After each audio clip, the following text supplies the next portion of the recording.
Hello friends, ಎಲ್ಲರಿಗೂ ನಮಸ್ಕಾರ. ರೇಖಾ ಅಡುಗೆ ಚಾನಲ್ಗೆ ಸ್ವಾಗತ. ಹೊಸದಾಗಿ ನಮ್ಮ ಚಾನಲ್ ನೋಡ್ತಾ ಇದ್ದರೆ ಈಗಲೇ ಸಬ್ಸ್ಕ್ರೈಬ್ ಮಾಡ್ಕೊಳ್ಳಿ. ಇವತ್ತೊಂದು ಈಸಿಯಾಗಿ ಕ್ಯಾಪ್ಸಿಕಮ್ ರೈಸ್ ಮಾಡೋದು ತೋರಿಸ್ಕೊಡ್ತೀನಿ. ಬೆಳಗ್ಗೆ ತಿಂಡಿಗೆ, ಲಂಚ್ ಬಾಕ್ಸ್ಗೆ ಸೂಪರಾಗಿ ಮಾಡ್ಕೋಬೋದು. ತುಂಬಾ ರುಚಿಯಾಗಿರುತ್ತೆ. ಖಂಡಿತ ಸಿಂಪಲ್ ರೆಸಿಪಿ. ಇದನ್ನು ಫಸ್ಟ್ ಟೈಮ್ ಟ್ರೈ ಮಾಡೋರಿಗೆ ಈಸಿ ಆಗಲಿ ಅಂತ ಈ ರೆಸಿಪಿನ ಶೇರ್ ಮಾಡ್ತಾ ಇದ್ದೀನಿ. ಅಂದರೆ ಹೊಸದಾಗಿ ಮಾಡೋರಿಗೆ ಖಂಡಿತ ಈ ರೆಸಿಪಿ ಇಷ್ಟ ಆಯ್ತು ಅಂದರೆ ಒಂದು ಲೈಕ್ ಮಾಡಿ, ಶೇರ್ ಮಾಡಿ, ಕಮೆಂಟ್ ಮಾಡಿ ತಿಳಿಸಿ. ಈಗ ಯಾವ ರೀತಿ ಮಾಡೋದಂತ ನೋಡ್ಕೊಬರೋಣ.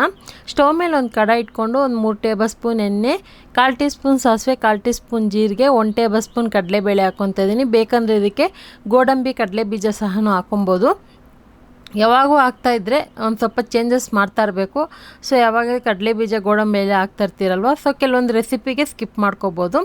ಈಗ ಇದಕ್ಕೆ ಸ್ಲೈಸಾಗಿ ಕಟ್ ಮಾಡಿರೋಂಥ ಒಂದು ಮೀಡಿಯಮ್ ಸೈಜ್ ಈರುಳ್ಳಿನೂ, ಒಂದು 2 ಕಡ್ಡಿ ಕರಿಬೇವಿನ ಸೊಪ್ಪು ಹಾಕ್ಕೊತಾ ಇದ್ದೀನಿ. ಹಾಕ್ಕೊಂಡು ಹದವಾಗಿ ಇದನ್ನು ಫ್ರೈ ಮಾಡ್ಕೊಳ್ಳೋಣ. ಕಡಲೆಬೇಳೆ ಸ್ವಲ್ಪ ಚೆನ್ನಾಗಿ ಫ್ರೈ ಆದಮೇಲೆ ಈರುಳ್ಳಿ ಹಾಕ್ಕೊಳ್ಳಿ. ಇದಕ್ಕೆ ಒಂದು ಮೀಡಿಯಮ್ ಸೈಜ್ ಕ್ಯಾಪ್ಸಿಕಮ್ನ ಈ ಥರ ಚಿಕ್ಕ ಚಿಕ್ಕದಾಗಿ ಕಟ್ ಮಾಡಿ ಹಾಕ್ಕೊತಾ ಇದ್ದೀನಿ. ನಾನು ಈರುಳ್ಳಿ ಯಾವ ಸೈಜಿಗೆ ತೊಗೊಂಡಿದ್ದೀನೋ ಅದೇ ಸೈಜ್ಗೆ ಕ್ಯಾಪ್ಸಿಕಮ್ಮು ತೊಗೊಂಡಿದ್ದೆ. ಹಾಗೆ ಒಂದೇ ಒಂದು ಟೊಮೊಟೊನ ಕಟ್ ಮಾಡಿ ಹಾಕ್ಕೊತಾ ಇದ್ದೀನಿ. ಈರುಳ್ಳಿ, ಕ್ಯಾಪ್ಸಿಕಮ್, ಟೊಮೊಟೊ ಒಂದು ಡಿಫ್ರೆಂಟ್ ಟೇಸ್ಟಲ್ಲಿ, ಫ್ಲೇವರಲ್ಲಿ ಸಿಗುತ್ತೆ. ಯಾವಾಗೂ ಮಾಡೋ ಥರ ಇರೋಲ್ಲ, ಇದೊಂದು ಡಿಫ್ರೆಂಟ್ ಫ್ಲೇವರಲ್ಲಿ ಇರುತ್ತೆ. ಹಾಗೆ ರುಚಿಗೆ ತಕ್ಕಷ್ಟು ಉಪ್ಪು ಹಾಕ್ಕೊಂಡು ಇದನ್ನು ಮೀಡಿಯಮ್ ಫ್ಲೇಮಲ್ಲಿ ಇದನ್ನು ಚೆನ್ನಾಗಿ ಫ್ರೈ ಮಾಡ್ಕೋಬೇಕಾಗುತ್ತೆ. ಇದರಲ್ಲೇ ಒಂದು ಅರ್ಧ ಭಾಗ ಬೆಂದ್ಕೊಂಡ್ರೆ ಸಾಕು. ಈಗ 2 ನಿಮಿಷ ಆದಮೇಲೆ ಅದು ಫ್ರೈ ಆಗೋ ಟೈಮ್ಗೆ ಇಲ್ಲಿ ನಾನು ಒಂದು ಮಿಕ್ಸಿ ಜಾರ್ಗೆ 1 ಗೆಡ್ಡೆ ಬೆಳ್ಳುಳ್ಳಿನ ಸಿಪ್ಪೆ ಬಿಡಿಸಿ ಹಾಕ್ಕೊತಾ ಇದ್ದೀನಿ. ಖಾರಕ್ಕೆ ಇಲ್ಲಿ ಒಣಗಿದ ಮೆಣಸಿನ್ಕಾಯಿ ಒಂದು 6 ಹಾಕ್ಕೊತಾ ಇದ್ದೀನಿ. ಇದು ಗುಂಟೂರು ಮೆಣಸಿನ್ಕಾಯಿ, ಬೀಜ ಕಡಿಮೆ ಇರುತ್ತಲ್ವ ಆ ಮೆಣಸಿನ್ಕಾಯಿ ಇದು ರುಬ್ಬೋದಕ್ಕೆ ಒಂದು ಸ್ವಲ್ಪ ನೀರನ್ನು, ಒಂದು 2 ಕಾಳು ಉಪ್ಪು ಹಾಕ್ಕೊಂಡಿದ್ದೀನಿ. ಅಂದರೆ ಇದು ಉಪ್ಪು ಹಾಕೋದ್ರಿಂದ ಸ್ವಲ್ಪ ತರ್ತರಿಯಾಗಿ ಪೇಸ್ಟ್ ಮಾಡ್ಕೋಬೇಕಾಗುತ್ತೆ, ಮತ್ತು ಕಲರ್ ಚೇಂಜ್ ಆಗೋದಿಲ್ಲ, ಅದಕ್ಕೆ ಉಪ್ಪು ಹಾಕೋದು. ಈಗ ನೋಡಿ ಒಂದು 2 ನಿಮಿಷ ಫ್ರೈ ಆಗಿದೆ. ಸೊ ಇದೇ ಟೈಮ್ಗೆ ನಾವು ರುಬ್ಬಿರೋ ಅಂಥ ಪೇಸ್ಟ್ ಹಾಕ್ಕೊಳ್ಳೋಣ. ಇದು ತುಂಬಾ ಡಿಫ್ರೆಂಟ್ ಫ್ಲೇವರಲ್ಲಿ ಕೊಡುತ್ತೆ ನಿಮಗೆ. ಈ ಬೆಳ್ಳುಳ್ಳಿನೂ ಒಣಗಿದ ಮೆಣಸಿನ್ಕಾಯಿನೇ ಮೇಯ್ನು ಖಾರನೂ ಕೊಡುತ್ತೆ. ನಿಮ್ಗೆ ಏನಾದ್ರು ಈ ಥರ ಒಣಗಿದ ಮೆಣಸಿನ್ಕಾಯಿ ಇಷ್ಟ ಇಲ್ಲ ಅಂದರೆ ಹಸಿ ಮೆಣಸಿನ್ಕಾಯಿ ಕೂಡ ಹಾಕಿ ಮಾಡ್ಕೊಬೋದು. ಅಥವಾ ನೀವು ಬೇರೆ ಬೆಳ್ಳುಳ್ಳಿನ ಜಜ್ಜಿಬಿಟ್ಟು ಒಗ್ಗರಣೆಗೆ ಹಾಕಿ ಖಾರದ ಪುಡಿ ಹಾಕಿ ಕೂಡ ಮಾಡ್ಕೊಬೋದು. ಈಗ ಇದಕ್ಕೆ 1/4 ಟೀ ಸ್ಪೂನ್ ಅರಿಶಿನ ಪುಡಿ, 1 ಟೀ ಸ್ಪೂನ್ ಧನಿಯಾ ಪುಡಿ, ಒಂದು ಅರ್ಧ tea spoon garam masala. So ಇಷ್ಟೇ ಸಿಂಪಲ್ ಸ್ಪೈಸಸ್ ಹಾಕ್ಕೊಂಡಿದ್ದೀನಿ. ಸೊ ಬೈ ಚಾನ್ಸ್ ನಿಮಗೆ ಮೈಲ್ಡಾಗಿ ಖಾರ ಬೇಡ, ಸ್ವಲ್ಪ ಸ್ಪೈಸಿಯಾಗಿ ಬೇಕು ಅನ್ನೋದಾದರೆ ಖಾರದ ಪುಡಿ ಕೂಡ ಹಾಕ್ಕೊಬೋದು. ಇದೆಲ್ಲ ಹಾಕಿ ಚೆನ್ನಾಗಿ 1 ನಿಮಿಷ ಫ್ರೈ ಮಾಡ್ಕೊಂಡಿದ್ದಾಯಿತು. ಈಗ ಆಲ್ರೆಡಿ ನಾನು ಪಾತ್ರೆನಲ್ಲಿ ಅನ್ನ ಮಾಡಿಟ್ಕೊಂಡಿದ್ದೀನಿ ಉದುರುದ್ರಾಗಿ. ಇವಾಗ ಅನ್ನ ಹಾಕ್ಕೊತಾ ಇದ್ದೀನಿ.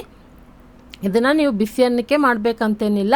ಸೊ ಏನಾದರೂ ತಕ್ಷಣಕ್ಕೆ ಸ್ವಲ್ಪ ಅನ್ನ ಇತ್ತು, ಏನಾದರೂ ಸಿಂಪಲಾಗಿ ಮಾಡ್ಕೋಬೇಕು, ಕ್ಯಾಪ್ಸಿಕಮ್ ಇದೆ, ಸೊ ಟೊಮೊಟೊ ಈರುಳ್ಳಿ ಎಲ್ಲ ಮನೇಲಿರುತ್ತೆ, ಕ್ಯಾಪ್ಸಿಕಮ್ ಒಂದಿದ್ರೆ ಈ ಥರ ರೆಸಿಪಿನೂ ಮಾಡ್ಕೊಬೋದು, ತುಂಬಾ ಚೆನ್ನಾಗಿರುತ್ತೆ. ಸೊ ಕ್ಯಾಪ್ಸಿಕಮಲ್ಲಿ ಎಷ್ಟೋ ವೆರೈಟಿ ಆಫ್ ರೆಸಿಪಿ ಕೂಡ ಹಾಕಿದ್ದೀನಿ, ನೀವು ನೋಡಿಲ್ಲ ಅಂದರೆ ಒಂದು ಸರಿ ಚೆಕ್ ಮಾಡಿ. ಇದನ್ನು ಚೆನ್ನಾಗಿ ಮೀಡಿಯಮ್ ಫ್ಲೇಮಲ್ಲಿ ಇಟ್ಟು ಮಿಕ್ಸ್ ಮಾಡ್ಕೊಳ್ಳೋಣ. ನಿಮ್ಗೆ ಏನಾದರೂ ಗೊಜ್ಜು ಜಾಸ್ತಿ ಆಯಿತು ಅಂದರೆ ಇನ್ನೊಂಚೂರು ಎಕ್ಸ್ಟ್ರಾ ಅನ್ನ ಹಾಕ್ಕೊಳ್ಳಿ. ಮತ್ತು ಮೈಲ್ಡಾಗೂ ಇರುತ್ತೆ ಫ್ಲೇವರು, ತುಂಬ ಓವರಾಗೂ ಅನಿಸಲ್ಲ. ಮೈಲ್ಡಾಗಿದೆ, ನಿಮಗೆ ಟೇಸ್ಟ್ ಅನ್ನೋದು ಚೆನ್ನಾಗಿರುತ್ತೆ. ಇದ್ರ ಜೊತೆಗೆ ನೀವು ಕಾಂಬಿನೇಷನ್ ಆಗಿ ಯಾವುದೇ ರೀತಿ ಚಟ್ನಿ ಅಥವಾ ಏನಾದರೂ ತರಕಾರಿ ಪಲ್ಯಗಳು ಕೂಡ ಕಾಂಬಿನೇಷನಲ್ಲಿ ಚೆನ್ನಾಗಿರುತ್ತೆ. ಅಥವಾ ಒಂದು ಕ್ರಂಚಿಯಾಗಿರುವಂಥ ಸ್ನ್ಯಾಕ್ಸ್ ಇಟ್ಕೊಂಡು ಕೂಡ ತಿನ್ಬೋದು. ಈಗ ಇದನ್ನೆಲ್ಲ ಮಿಕ್ಸ್ ಮಾಡಿ ಒಂದು 2 ನಿಮಿಷ ಹಾಗೆ ಬಿಟ್ಟಿದ್ದೆ ನಾನು ಮುಚ್ಚಳ ಹಾಕಿ. ಆನಂತರ ಕೊನೆಯಲ್ಲಿ ಕೊತ್ತಂಬರಿ ಹಾಕಿ ಇದನ್ನು ಮಿಕ್ಸ್ ಮಾಡಿ ಇಳಿಸ್ಕೊತೀನಿ. ತುಂಬಾ ರುಚಿಯಾಗಿರುತ್ತೆ. ಒಂದು ಸಿಂಪಲ್ ರೆಸಿಪಿ, ಬ್ಯಾಚುಲರ್ ಆಗಿರ್ಬೋದು ಅಥವಾ ಫಸ್ಟ್ ಟೈಮ್ ನಾನು ಅಡುಗೆ ಮಾಡಬೇಕು, ಸಿಂಪಲ್ ಆಗಿರ್ಬೇಕು ಅನ್ನೋರಿಗೆ ಇದು ಒಂದು ಈಸಿ ರೆಸಿಪಿ ಅಂತಲೇ ಹೇಳ್ಬೋದು. ಈ ರೆಸಿಪಿ ನಿಮಗೆ ಇಷ್ಟ ಆಯ್ತು ಅಂದರೆ ಖಂಡಿತ ನೀವು ಟ್ರೈ ಮಾಡಿ, ಯಾವ ರೀತಿ ಇತ್ತು ಅಂತ ಕಮೆಂಟ್ ಮಾಡಿ ತಿಳಿಸಿ. ಹಾಗೆ ಈ ರೆಸಿಪಿಗೊಂದು ಲೈಕ್ ಮಾಡಿ, ಶೇರ್ ಮಾಡಿ. ರೇಖಾ ಅಡುಗೆ ಚಾನಲ್ನ ಸಬ್ಸ್ಕ್ರೈಬ್ ಮಾಡ್ಕೊಳ್ಳಿ. ಈ ವಿಡಿಯೋ ನೋಡಿದ್ದಕ್ಕಾಗಿ ಎಲ್ಲರಿಗೂ ಧನ್ಯವಾದಗಳು.